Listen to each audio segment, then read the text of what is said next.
Hey, what's up? Jeremiah here.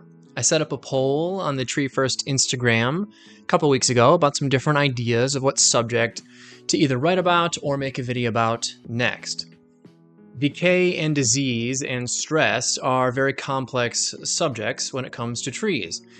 And this video presents just an overview of each of these subjects and highlights some of the important ways that they differ, some of the important ways that they overlap, and I'll also touch on just the importance and joy of knowing more about trees. I think having a broad and overarching understanding of these subjects is good for both arborists and consumers. And I can't really teach you everything you need to know, but maybe I can point you in the right direction. If a homeowner is shopping for an arborist, they intuitively know good arborists know how to respond to questions.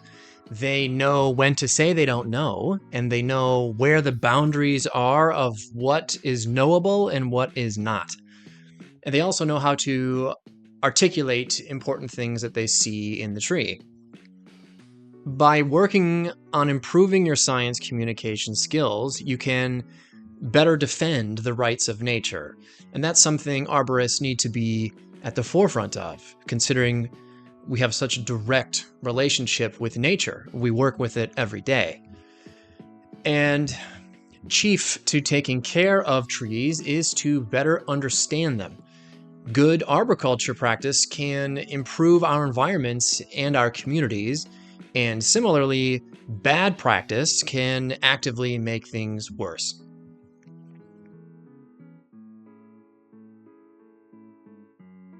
So before we get into any of those subjects, though, I want to say a few things. Firstly, this subject came to mind after a new client told me about a tree she had removed in the past because it was diseased. She was told it was diseased by a tree company. And in my area, that usually means the salesperson was either after a sales commission or doesn't know about trees, or only sees trees through the lens that makes them the most money. Or maybe all of those things. But generally speaking, disease isn't grounds for removing a tree. And there are exceptions to that, and that doesn't apply to every scenario. But it got me thinking, maybe the salesperson either didn't know the words or didn't care to explain what they were seeing with the tree. Could that tree have been manageable? We don't know without seeing it ourselves, right? By the time I saw this tree, it was long gone. And maybe its removal was justified for a different reason, like having a complex decay feature at its base. And that is totally different than being diseased.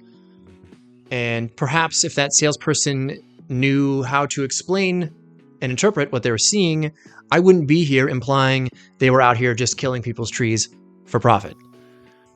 This is why being better communicators is so important for us. A lot of tree companies specialize in killing trees, and to a degree, that does have to exist. But the reputation that follows them is also one that sticks to more focused arborists, and it's one that we have to overcome. The reputation that tree care is mostly tree killing is perpetuated by a robust industry with vested interests in killing and cutting trees, as well as like a low and somewhat non-existent barrier of entry. And cutting is often the first thing that attracts people into the field. And it also gets a lot of likes on Instagram. And I don't want that reputation for myself. And I know a lot of other arborists feel the same way. And hopefully, by getting some of my thoughts out here, it can be a resource for someone looking for a deeper understanding or a deeper appreciation of trees beyond just cutting and rigging technique. And in efforts to counter that reputation, all of our content, including this video, is created in the spirit of becoming a better arborist, and in this case, through a better understanding of tree biology. The second thing I want to lead with is that these terms, decay, disease, and stress, they all relate to one another. And even though I hear these words used interchangeably, they are very different things. If we try to apply these terms to every single thing we see with trees, it can get kind of convoluted. Stress can lead to disease, causing decay, and sometimes decay can exist in the absence of stress or disease, and disease can exist without decay. Do you kind of see what I'm getting at? Knowing how to look at a tree and separate these symptoms from each other can inform you of what to actually do with the tree, how to interpret its body language, and can help you make sense of what you're seeing. And just like anything, it takes practice. And if you aren't yet confident in looking at trees, fine. I hope this video can be a starting point to direct you in the right direction. So let's talk about decay. In our practice, we try to address the risks of urban trees before we address their stress and disease, even if all three of these symptom types are present. Our thinking here is that if we can't meaningfully reduce the risks of certain trees, if we can't coexist peacefully, then there's no sense in alleviating the stress and disease, Decay is most pertinent when we're talking about risks with trees. And another way to consider decay is as evidence of past dysfunction. And this could have been caused by disease or stress or pruning, whatever. We'll get to that. And it may generally be considered a symptom because once disease or stressor causes significant enough dysfunction, decay follows. Patterns of decay are a symptom just like any other and can help you decipher a tree. A single dead stem here and there may be normal and innocuous. The shape of the decayed region differs with the cause. A really large pruning wound decays differently than a stem that was torn out by a storm. And widespread dying back of a whole crown also means something different. Once a tree totally dies, the entire thing decays. But in living trees, it is not necessarily an indicator of systemic problems, though sometimes it can indicate that. And just because one area of the tree contains decay, it doesn't necessarily indicate that another area of the tree contains decay. But again, sometimes it can. There are some less obvious signs of decay. Bark cracks, bulges, flat areas. A lot of wildlife prefer in-tree hollows to ground-level hollows. And so if there's a lot of wildlife in a tree, that might also indicate there are some decay features within it. Decay's location is pertinent to managing risks around trees, because with large areas of decay comes strength and flexibility loss. And an example might be like an extremely decayed base on a tree. Because that symptom is so relevant to tree stability, this is why we give it so much attention. So what exactly is it?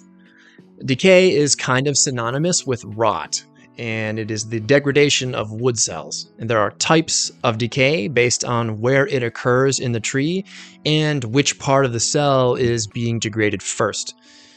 There are also stages of decay on a spectrum. And recently, actually, there were predictable sequences of fungal colonization that have been observed, and I think that's pretty cool.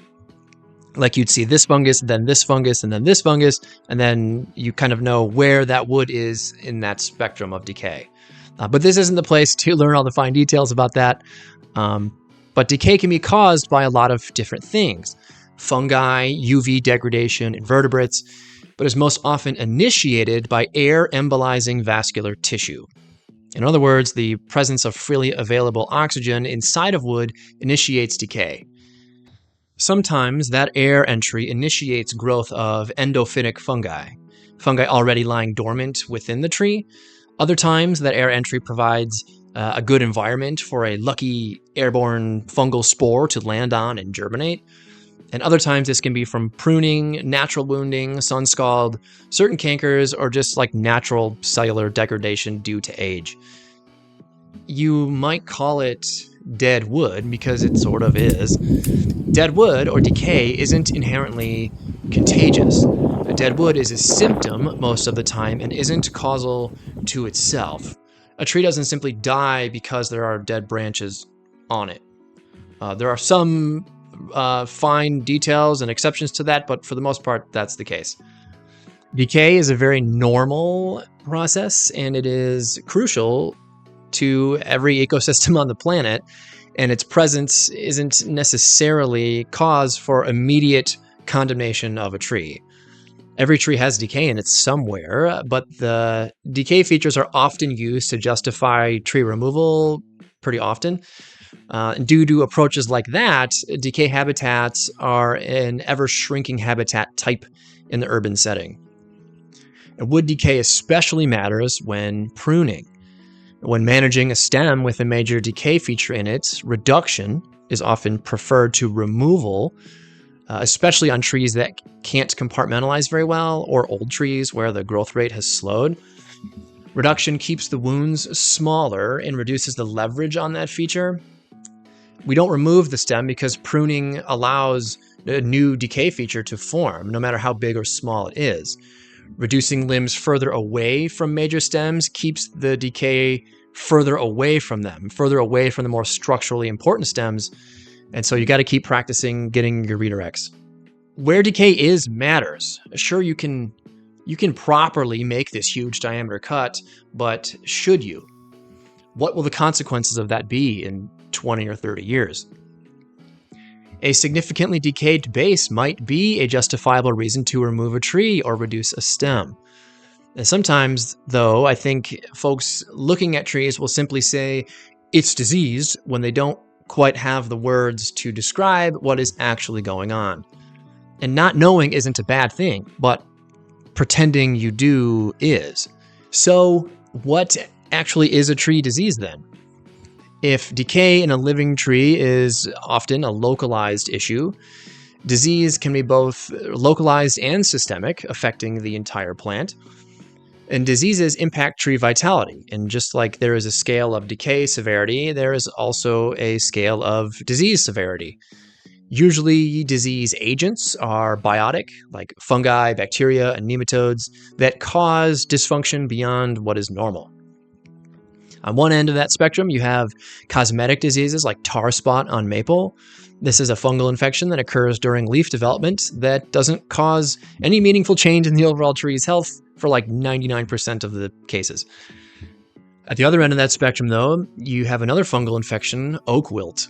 This is a fatal oak infection, and the fungus not only clogs xylem, but it also triggers the development of tyloses in adjacent xylem, which basically it means the tree sort of clogs itself to death in response to that fungi.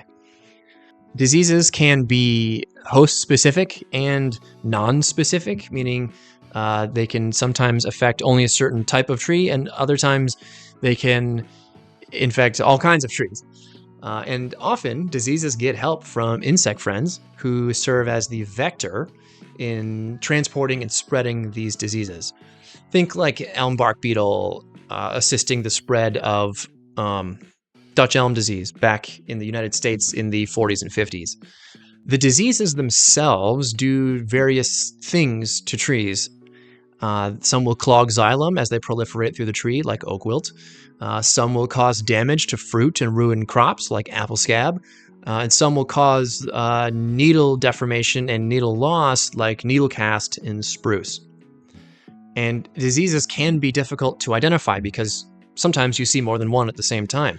But again, that comes with practice and regional knowledge. But knowing how to identify symptoms might be an easier approach instead of trying to memorize every disease. Knowing the differences between leaf spot and leaf blotch might make it easier for you to look up what you're seeing. Arborists have to be able to contextualize and prioritize treatments of diseases. And quick tangent here, there are well-established methodologies for treating diseases and insects too. And if you treat every tree for every possible disease or insect in perpetuity, like a bigger production company, you end up damaging the environment and ripping off consumers. This sort of Davy tree or True Green business disease treatment model is sort of based on a manufactured idea of a pristine landscape that lacks insects. And to approach each tree with maximum strength and maximum number of sprays in perpetuity is weird, man. We can't separate trees from nature. That disease treatment model is only one way among many ways. It is not the way. The crown of this tree was in pretty good shape, despite its base containing a large degree of decay. So you couldn't fairly call this tree diseased, right? You would say it was decayed in the base. But if you pronounce the word a little differently, you may find dis-ease is a fair way to describe the next subject. Stress or dis-ease usually refers to an abiotic problem. Not always. This might be a water deficit caused by a drought or landscape fabric. A tree that shows symptoms of drought stress couldn't fairly be described as diseased either if you knew what the problem was. You might say it was diseased or stressed, and although we don't generally use the pronunciation diseased, it might actually make some explanations easier. So feel free to use that one. Sometimes insects can cause stress to a tree through feeding on the cambium, causing water deficit like ash borers. In extreme cases, outbreaks of insects can cause total defoliation. But always remember that a bit of leaf herbivory is desirable. It shows that your tree is participating and being relied on in the ecosystem. Total defoliation several years in a row can be pretty problematic for a tree. And again, the big arb approach with spraying in perpetuity without follow-ups is just straight up malpractice, but it is really common. And trees aren't just like big decorations. They are carbon collecting machines that are also supposed to be eaten. While insect damage can show up as localized symptoms, abiotic stressors or environmental stressors often appear as widespread symptoms throughout the whole crown.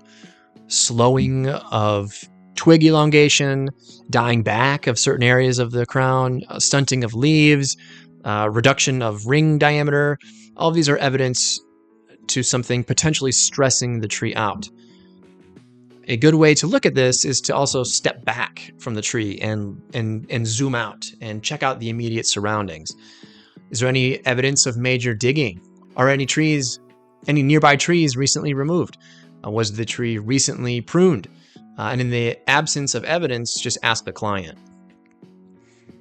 And identifying symptoms is firstly dependent on you knowing what normal looks like. And it's easy to think a variegated cultivar of dogwood is expressing an iron deficiency, like I did. And they commonly do have an iron deficiency in my area. But if you aren't aware that that cultivar exists, you might treat a dogwood for an iron deficiency where there isn't one. Humans are also a stressor on trees and probably the worst offender in a lot of cases. Not only do we cause damage to their roots, we force them to live in these weird and unnatural environments, heavily compacted clay, inorganic soils, heavily nitrified soils, and we prune them heavily and greedily, causing massive dysfunction in their stems.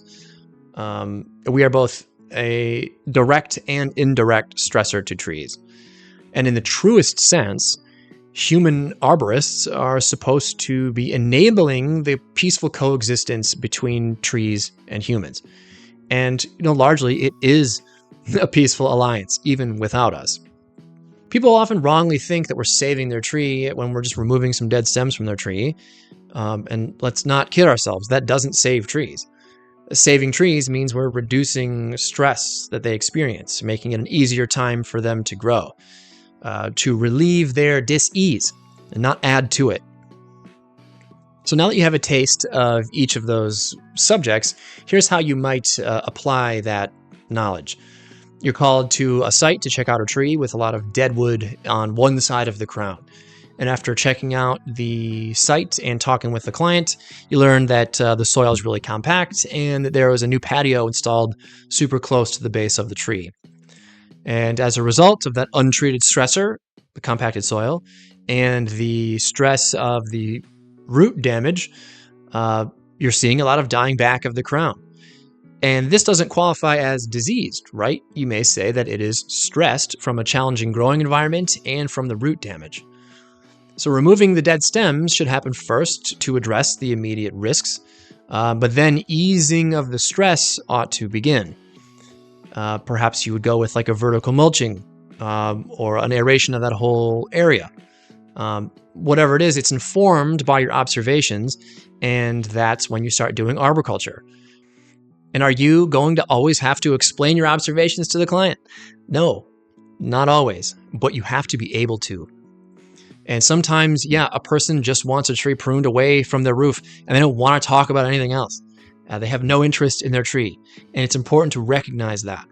But more important than that is recognizing the opportunity to try hard for a tree and to be thorough and actually do arboriculture. And in my experience, clients are very open to that. And at different jobs, you'll land differently on that scale. A big R way of doing things is not the way to do it. It is one way to do it. And good arborists know that the scale exists, and they know where a job may land on that scale. I don't think it's all that rare that a tree labeled as diseased is cut down, like in my original example. Many trees are removed that could be managed, and lots of trees are damaged in the name of caring for trees. And look, dude, I'm not anti-tree removal. I'm anti-predatory and needless removal. And I'm anti only giving people two options, either prune it or cut it down. I'm for arboriculture. And honestly, it looks like we don't really do a whole lot of that. Chainsaws and bucket trucks have allowed us to remove trees and limbs with ease, and a lot of people are employed just to do that. And their livings are important, but it's a slippery slope, replacing conscientious tree care with production tree care. And I mean that applies to both like pruning and removal and PHC as well. And we have to remember that what we do has environmental significance, and what we do matters. And improving our science communication and observational skills across the board is part of what's needed to fight off this reputation of us just being a bunch of tree killers.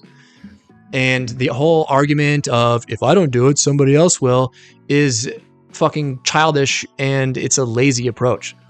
Tell the client why their ideas for their trees suck. Don't put your name on bad work. And walking away leaves more of an impression than accepting money to fuck trees up. They don't know tree biology, and they're not supposed to. We're supposed to. We're supposed to be the arbiters between trees and people. So besides improving our communication and observation skills, the other part of improving our reputation is to actually take care of trees, to actually do it.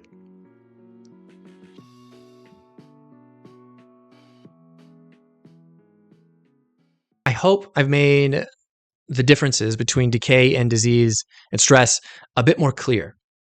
This doesn't substitute like a textbook or an academic lecture, but understanding trees even a little bit is for everyone, because we all reap the benefits of trees, and we really ought not to forget that. So I've got some ideas of what to create next, but if you'd like to participate and suggest some ideas, or participate in the next poll, you can find that on the Tree First Instagram. Okay, that was way longer than I intended it being, and I gotta wrap this thing up.